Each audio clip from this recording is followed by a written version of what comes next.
Hello and welcome back to Up the Villa. Welcome to our channel. If you are new around here, make sure you are subscribing. Get on the journey with us. We're on the road to 28k.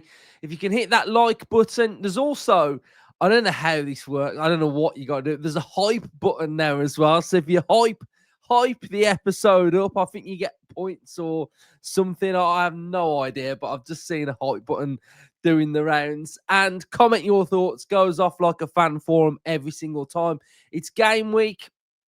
Everton will start our content tomorrow for Everton, so you'll have loads of content up until the game. But on today's episode, we're going to be talking about it's time to step up. And we're talking about, in particular, two players. But I think the first area that I'm going to start with is I'm going to start with the defence. And I think we've spoke a lot over the international break about Aston Villa's brand new shiny players, our new players that we hope can unlock Villa. We hope that can score and assist and be dynamic and add pace and add that technical guile. And we're talking about Sancho, we're talking about Elliot. But we do have one, I wouldn't say fundamental problem with our team at the minute, but it's a problem that I think a lot of fans really dislike, the slow, laboured, walking football at times, playing out from the back. And to an extent, I agree with that. I do believe that it is overly slow at times and it's overly cautious and quite safe. I think that's the route that I would probably go down. And we are a possession-based team that build out from the back, and you don't want to be really risky and keep giving the ball away and losing the ball. And we do want to have an element of control. We do want to dominate teams, but you've got to do stuff with the ball. You've got to move it quickly. You've got to play incisive. You've got to be attacking. And I've been doing a lot of thinking about Aston Villa. Nothing new there. But over the international break, I've been thinking about Villa. I've been thinking about where our problems are. I've been thinking about Crystal Palace. I've watched part of that game back because I just wanted to see if what I was remembering was what I was seeing when I was watching that back. And it was to do with our possession around the back. Now, I'm going to do some like tactical stuff. I'm just going to show you some of the things that have been mapped out in my mind and what I saw from those images then and when I was watching the game back. So I've put some attackers in that didn't play that game, but I've put the defenders in that did play that game, and I've put the two midfielders in that did play that game, and I haven't put the goalkeeper in. I've put the other goalkeeper in. So it's kind of not the lineup, but it doesn't matter because it's the formation, and we've got Pau on the bench warming up. Okay, so what I was basically seeing against Crystal Palace was us moving into this position here, and Villa being a two at the back with Mings and Konsa. And then what you'd find is that Cash would move over here and you'd have Matson over here. And what we were generally doing is we were going into this sort of shape here. And the ball was just kept going into these little pockets here. And this was the general makeup of how we were doing. If we couldn't go to the right, we would go back. We'd go back to Mings. Mings would try and go here. And then sometimes he'd come back here. So it's all very laboured and safe and possession for possession's sake at times. What are we trying to do? I think that's the most important part. We're trying to pick a moment. So we're trying to move left to right and become stable, but then find an opening with either somebody moving or that pass being able to go central or a Crystal Palace player not being able to mark one of our players. So I'm going to just put something in here now, and I'm going to put a circle. And we're going to put a circle here and a circle here. Now, these are Crystal Palace players. And what they do is when Mings has got the ball or when Cons has got the ball, those two Aston Villa players are completely being shut out. So we cannot go down the middle because those players are being marked. They're being screened. So screening would be somebody standing in front of those players or marking those players. So the pass isn't on. So what we've seen before from Villa is we've wanted to find, say, a Tielemans through there. Then we've bypassed a central midfield player. And then on that half turn, we can then find a Morgan Rogers. So we can find Rogers and then we're away. And we're in open green grass in front of us. And we've been able to play direct vertical passes, sort of 1, 2, 3, and it's in the back of the net.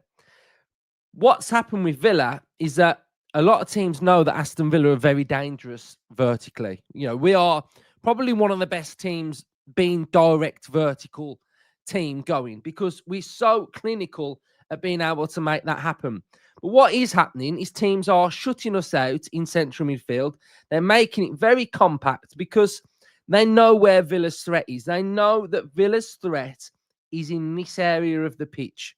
They know we've got Tielemans that can pick it out. They know we've got Rodgers in here. So they know that shutting out Villa centrally is a massive part to beating Aston Villa.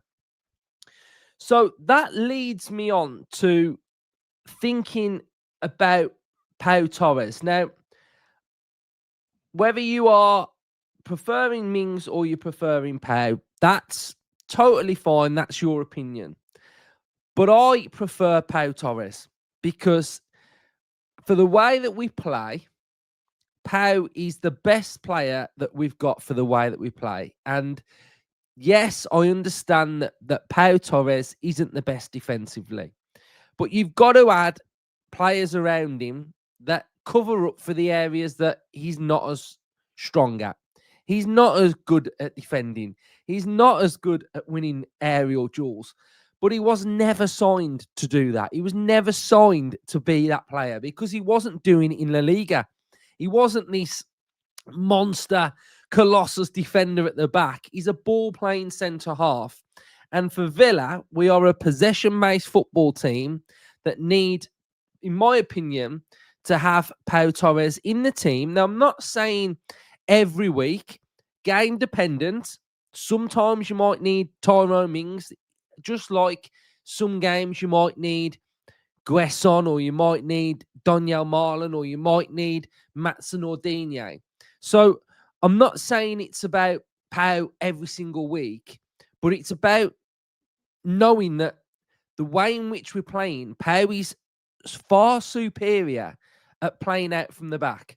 So what Pau does and what Pau is really good at is he's braver on the ball and he's got more technical ability to find those passes that can go through players and in that we can then bypass teams.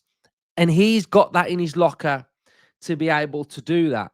So for me, I think we need, and this is why I'm saying we need players to step up. We need Pau to step up, but also step up on those defensive areas and those defensive attributes that he needs to do. I mean, I look at the reason why we would have gone with Tyrone Mings against Mateta, and Mateta picked up the ball in the middle of the pitch, and not one centre-half went with him. Not one centre-half was aggressive enough, and we still conceded 3 goals.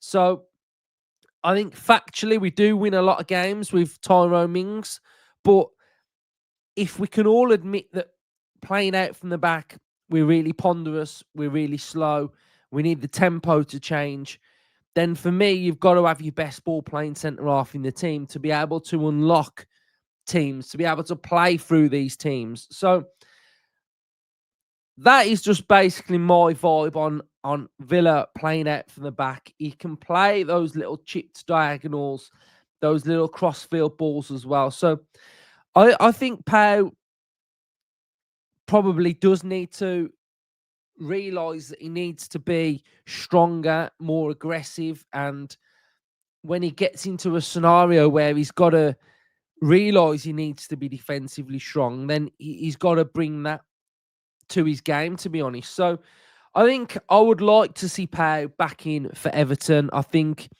a lot of teams we probably will have more of the ball, and I think that I want to see him in there for being that progressive ball player. Now, Earl has done me a lovely graphic, and I asked him to show me.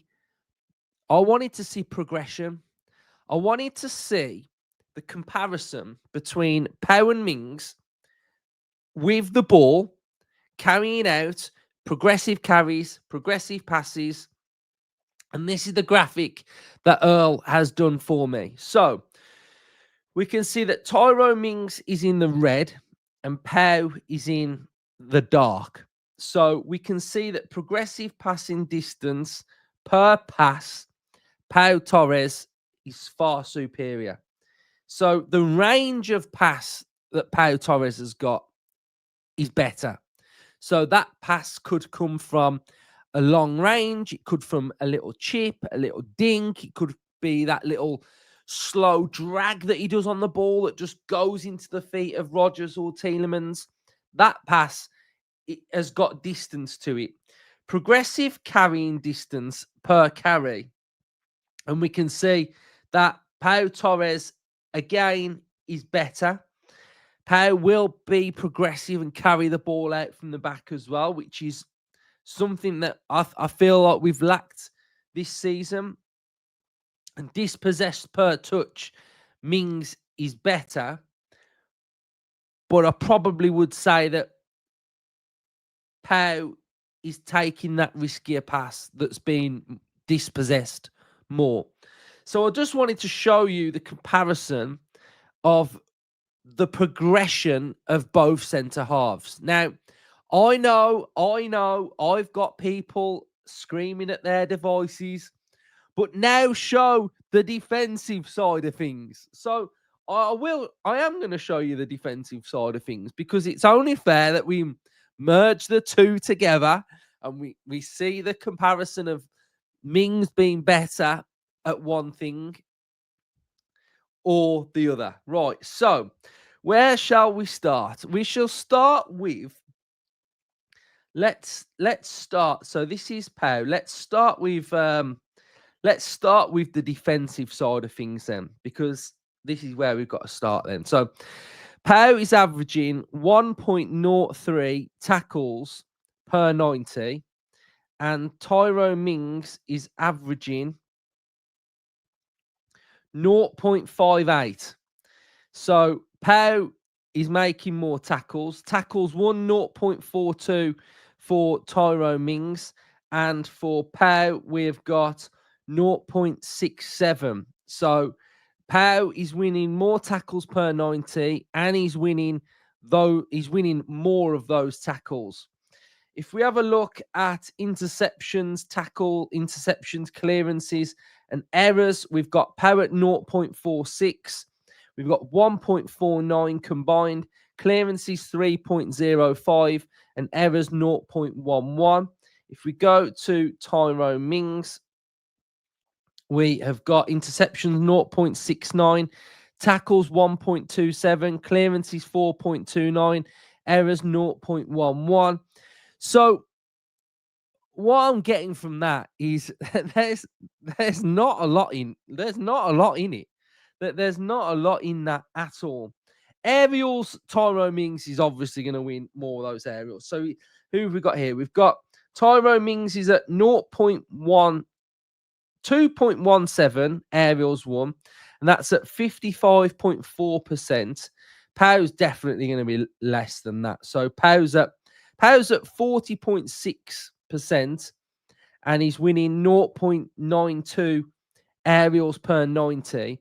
So 40.6 for Pau and 55.4 for Tyrone Mings. So Tyrone Mings is winning 5% more than sort of half of those. So we can see there that they're pretty. There's not a lot in it really. There's not a lot in it really. Another area that I think is worth looking at is tackles in the attacking third. I think is quite important because that shows a defender pressing and stepping out a little bit more. So let's have a look at tackles in the attacking third. Oh, where's that gone? Right. So where's my tackles? The tackles in the attacking third, none for Tyrone Mings. Tackles in the mid third, 0.11. Tackles in the defensive third, 0.48. And for Pau, we have got tackles in the attacking third, 0.18. That's in the top 11 percentile. Tackles in the mid third, 0.28. Tackles in the defensive third, 0.57. Passing, you'll find that Perry's going to be far superior. Progressive passes, 4.33. And Tyrone Mings' progressive passes. Progressive passes, 4.02. And Power was 4.33. So Mings' progressive passes are pretty high compared to what I probably expected them to be. So I just really wanted to do a little bit of a comparison of the two players combined and how our build-up can improve, because it's okay having Sancho, Elliott, Rodgers, but this phase of getting to them has got to massively improve. So what I'm basically trying to do, I'm trying to highlight the fact that we need to fix up on our build-up. It needs to be sharper, needs to have more cohesion. It needs to just have that little bit more zip about it. So hopefully this international break has enabled Emery to have a look at things, work things through, and be able to utilise the players that we've got to get up the pitch better and get better looks, basically. So Rodgers as well. I watched England, unfortunately, and I was watching Rodgers a little bit like, those cameras sometimes that you'll have, and all you're bothered about is watching one player. And all I was watching was Morgan Rodgers. I wasn't watching anybody else. I was just watching Rodgers' runs. Where was he moving to? What's he doing off the ball? And he came on the right-hand side, but it was on the right, but a bit more central. And the amount of times that he was scanning his environment, running off the back of players, making those runs, making that movement. And I'll be honest with you, it was a bit like watching Villa because they weren't finding him. He would drop off the back of a defender and no one would find him. And that was a clever run. He'd made the space, give him the ball, boom. But they weren't giving it to him. He was making great forward runs that just needed a little lofty dink. So this all plays into what I'm saying. Is about build-up being a lot better, quicker, more incisive, and just being a little bit, not loose with the ball, but just a bit looser with yourself. And if you see the runner, play him in, because they are professional football. They can find those players. So Rodgers, I thought, played really well for England, showing for the ball, wanting it a lot. I do think he's probably got to move a bit more for Villa. I think at times he can get a little bit laboured with his movement, but he's just got to keep finding that space and just keep working at looking for space. I think one of the best is Cole Palmer. He just sees a player and drifts away and finds more space. So I think that was something that I spotted with Rodgers, but they have all got to have had a real good look and talking to themselves about how they come back ready, focused, prepared to play against Everton, because that is going to be a very difficult game, and we've got to make sure that we play well and we hit the ground running really well. But I just want to touch on something like with England. And if any of you have got this far and want to talk about this, that's fine. I really struggled with this, and I've been thinking about this, and I've been thinking about it a lot. So I'm just going to show you something from the England game, and I want to get your thoughts on what you think would be a better scenario for this, because I was watching England against Andorra, and there's been a lot made of Thomas Tuchel, and there's been a lot made of the way in which England played against Andorra and how slow it was. It was very Villa-esque. Now, I'm not saying Villa can do this, because in the Premier League, it's very difficult. But what I'm thinking is with England is this. So this is England, and this is Mark Guehi, and this is Dan Burn.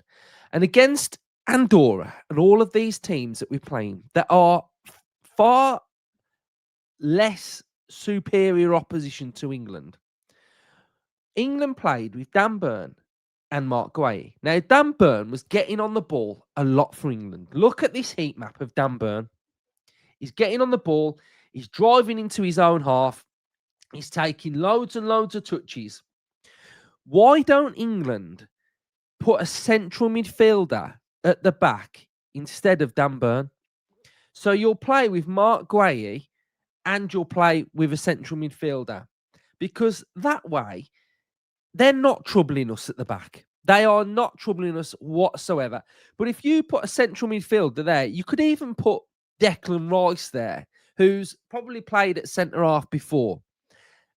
That would stop us having to play and be slow with Dan Burn with the ball. Again, another element to it is I thought Elliot Anderson was brilliant. But against Andorra, why do we need a central midfielder picking the ball up off two centre-halves? We don't need to do that. We need Anderson to be probably where that number 10 is, and let him have the ball there, put a central midfielder next to Mark Guehi, and then that way we are far more progressive. That's something I would do against these teams like Andorra, San Marino, etc. I just spotted it, and I just thought, do you know what? We come up against these teams and we always win. Like, it feels like what are we moaning for? Because we won the game, but we want to be more exciting, don't we? And Dan Burn touched the ball 139 times against Andorra. Like, that's too many times for Dan Burn to be touching the ball.